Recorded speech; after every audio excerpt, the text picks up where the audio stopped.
Being busy and being productive are two different things. An almost true story. Sid had risen through the ranks from intern to department manager in double quick time. He considered himself to be an excellent boss, a listener who took great pride in how efficiently he managed his department. Sid had been on many management courses. He loved the words initiative, empowerment, coaching, and his absolute favourite was proactive.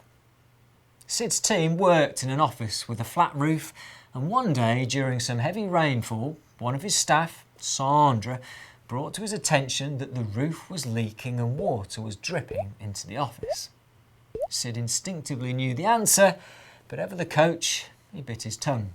Instead, Sid asked his favourite coaching question. "Sandra," he smiled, "what do you think we should be doing about the dripping water?"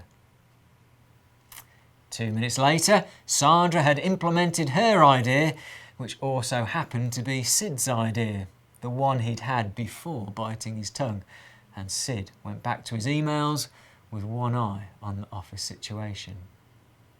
He nodded in satisfaction as his employee found a metal waste paper basket and placed it under the drip.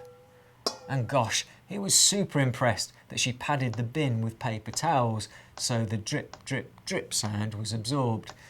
Sid was very pleased. He hadn't even asked her to do the paper towel thing. He considered it initiative extraordinaire.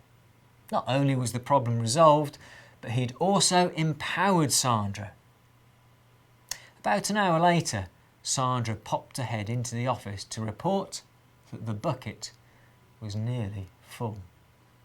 She reminded Sid that if it spilled, there'd be a wet floor, which meant a potential health and safety incident. A health and safety incident? This time Sid didn't need any words. He looked up from his emails and did his eyebrow thing. And sure enough, Sandra just knew. It had been drummed into them that health and safety was their absolute priority. She found a bucket from the caretaker's room and placed that under the drip, emptied the first and placed it alongside, ready to be filled again. And now a simple system was in place. Sid cracked on with his emails, delighted with Sandra's initiative, relieved that the health and safety incident had been averted. But his mind was whirring. There was an office junior on lower pay than Sandra. Would it not make sense for Ravi to take responsibility for the bucket emptying? This would surely be a case of job enrichment, added responsibility and employee development. So, during the next storm, he called Ravi into the office, explained the problem, explained about wet floors and health and safety, and coached the young man in the entire bucket emptying system. The leak was getting worse, so they agreed to add a third bucket to the system, just in case. Then, as a good coach does, Sid handed over the responsibility to Ravi, giving himself and Sandra a free run at their backlog of emails. Genius. Sid was careful to monitor Ravi's performance on a regular basis. Alas, as often happens in these situations, Ravi soon left the organisation. Sid had a meeting with Sandra and they agreed this was a golden opportunity to include responsibility for bucket emptying in the job description. So, when Martha started work on Ravi's old job, she took on the additional responsibility with paper towel training, of course.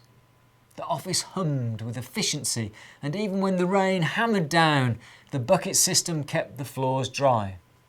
The final piece in the bucket emptying jigsaw came quite by accident and from the most unlikely of sources. Jake, the IT guy, who hardly ever speaks up in meetings, actually suggested he could create a sensor which could be placed on the roof of the office to tell the computer when it was raining.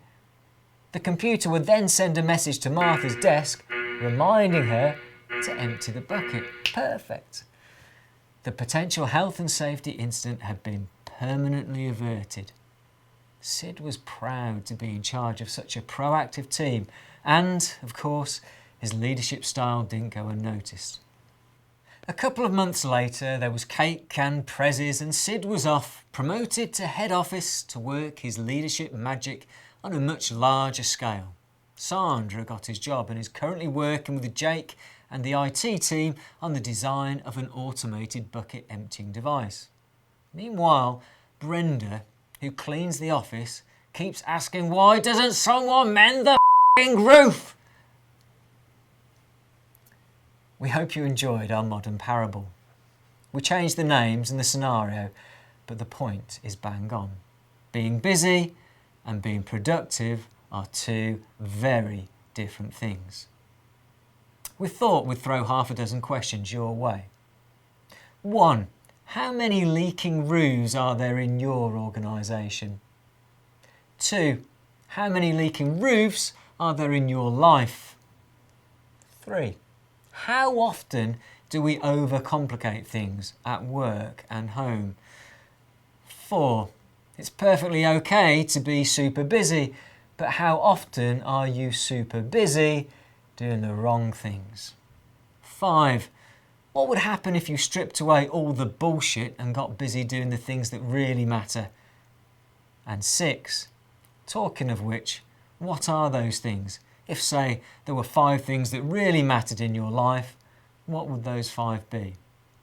Bottom line, the menial will get in the way of the meaningful if you let it. So, don't.